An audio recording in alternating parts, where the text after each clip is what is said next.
it has a plug, which means you could drive it on electric only, yet it has a turbocharged V8 engine, and I love V8 engines. It's the best of both worlds. If this is a dream, do not wake me up.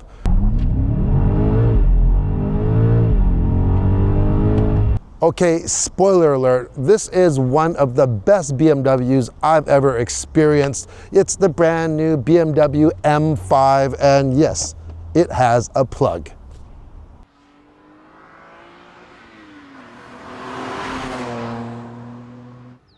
For years, the BMW M5 has been the benchmark in the performance sedan arena. Over the past 3 decades, the M5 has thrilled drivers with precise handling matched with crisp engine tuning.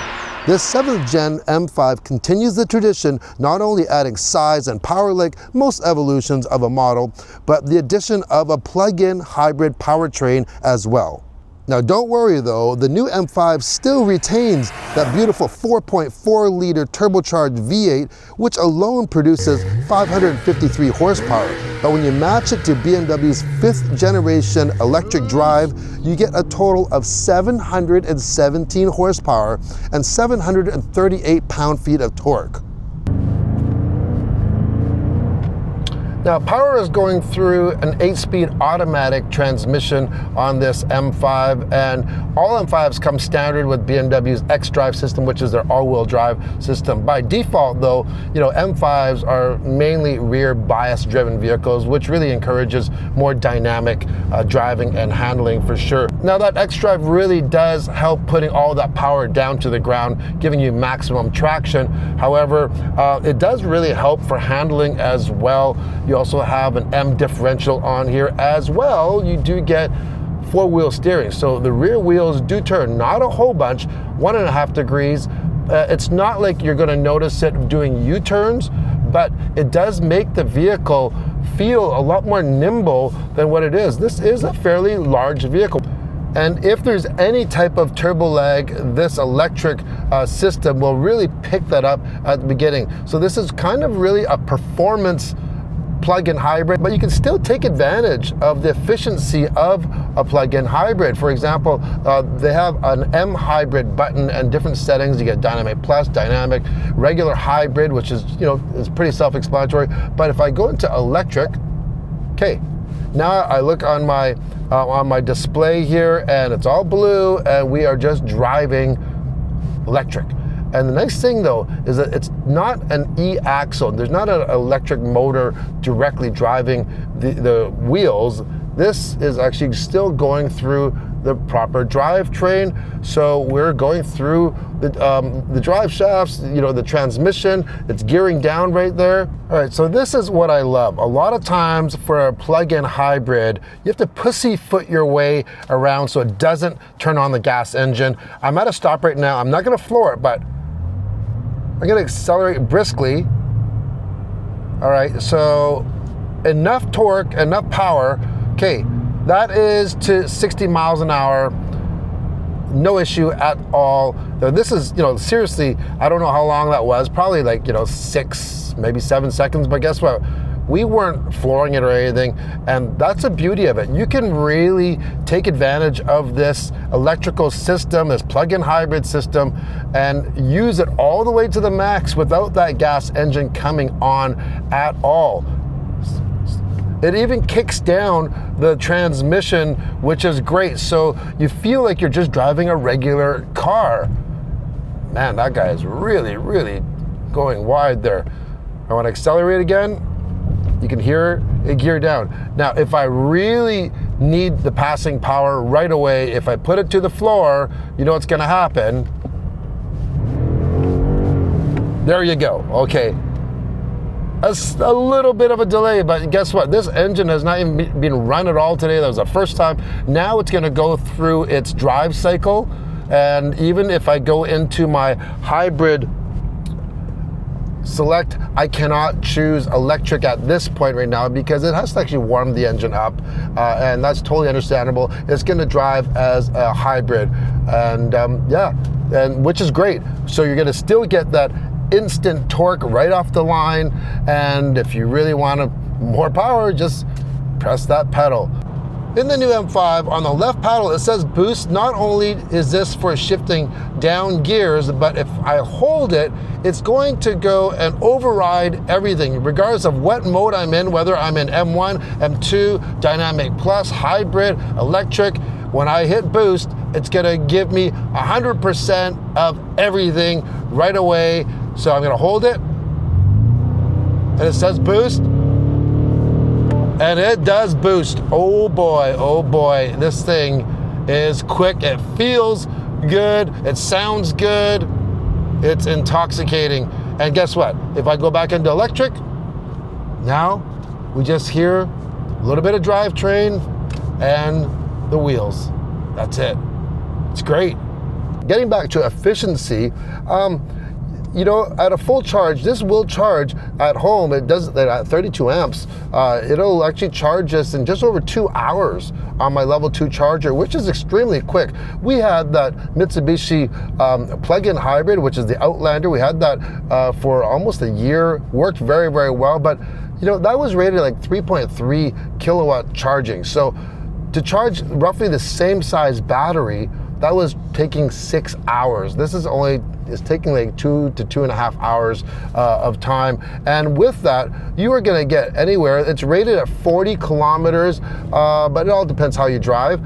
I've actually been getting over 50 kilometers of EV range only. And that's pretty good. Now, it's fairly warm out right now, so that's also gonna make a difference. But as I said, I can drive it like a completely normal car, and that gas engine is not gonna kick on at all. Now, for example, yesterday I drove into the city. It was about 70 kilometers round trip. And yeah, I went all the way in on electric only, and on the way back, halfway back, the gas engine kicked on. And as I was driving in hybrid, it was actually still charging the battery. So I went to 0, and when I was closer to home, I had 6 kilometers back into the battery, and I switched back to electric. So pretty amazing. You could drive a turbocharged V8 engine and get such amazing fuel economy. It's all going to depend if you plug it in and how you drive, of course. The M5 uses a 14.8 kilowatt hour battery, and it's placed in between the front and rear axles, making the center of gravity nice and balanced, and of course it's nice and low, and so it's almost perfectly balanced, which really aids for handling. In electric mode, I can go all the way up to 140 kilometers an hour without the gas engine coming on at all. Behind the wheel, the steering response is very, very quick. We mentioned that 4-wheel steering, but this is also equipped with adaptive suspension. It can be set for track style stiffness or grocery getting comfort, but either way, you always feel connected, which is what I love about BMWs. Up front for stopping, you get big 16-inch rotors with 6-piston calipers. Our tester gets larger and thicker 16.5-inch carbon ceramic rotors. There is an extra charge for that, and it ain't cheap. As for the aesthetics of this M5, hey, on the outside, I do really like this matte paint that we have here. This is an extra charge as well.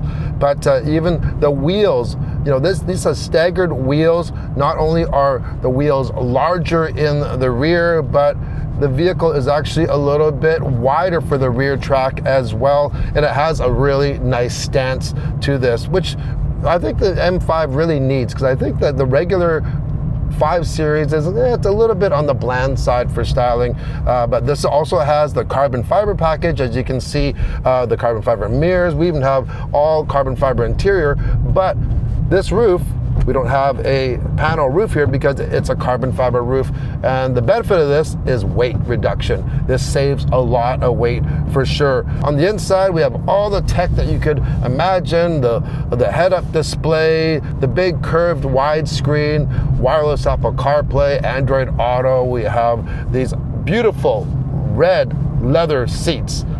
Can't miss those at all. eDrive works great. No complaints on the inside. We didn't have any complaints when we tested the i5 either. Has the Bowers and Wilkins system. So yeah, all the goodness of a 5 Series. It really is the drive. It really stands out. And yeah, it's not just the straight line acceleration. You know what? I've read and watched quite a few videos about the previous generation M5 actually being quicker than this by a little bit.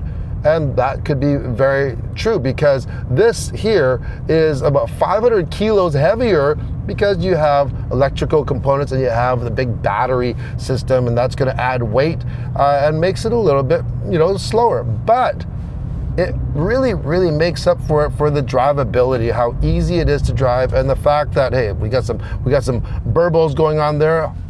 But I'm going to go into electric mode right now, and we're just going to be a lot quieter, and we're going to be in traffic in a second, and we're not going to burn all this fuel.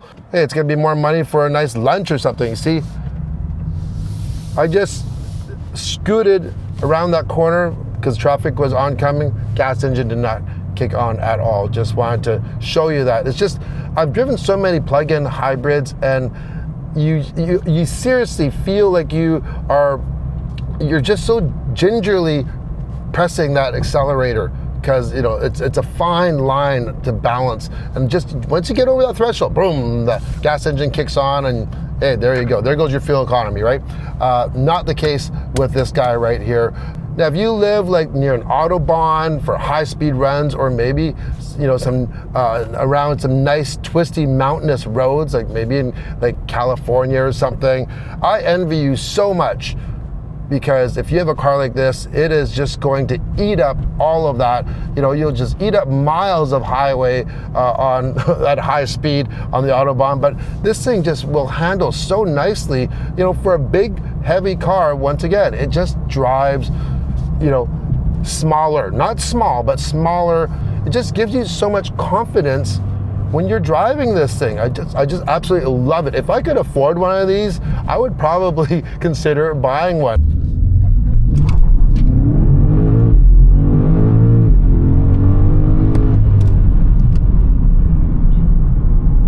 I think BMW has done an excellent job evolving this M5. Sure, there will be the purists out there that will always be saying, hey, what happened to the M5 of past, just rear-wheel drive, no turbochargers, definitely no electric powertrain. Well, guess what? That was the past, this is the future, and they've done a good job integrating everything together. That V8 engine is fabulous, and that electric drive, yeah, it's a little bit on the heavier side, but it actually makes this vehicle quite practical and economical if you really want to drive it that way, yet it adds performance. So they do both marry together very nicely. So what's it going to cost to get into a brand new M5?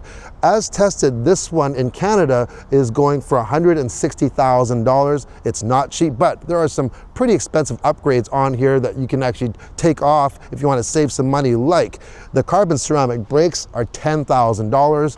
This paint job is $6,000, and the carbon fiber package, including that lightweight roof, is $4,000. Right there is $20,000 off. This one actually starts at 135,000 Canadian dollars for the base price, but it comes very, very well equipped, and actually I think you're getting a lot for your money if you're in the market in this type of performance arena. So what do you think of this brand new M5? Agree? Disagree? Leave a comment below. Hope to see you in the next video. Bye.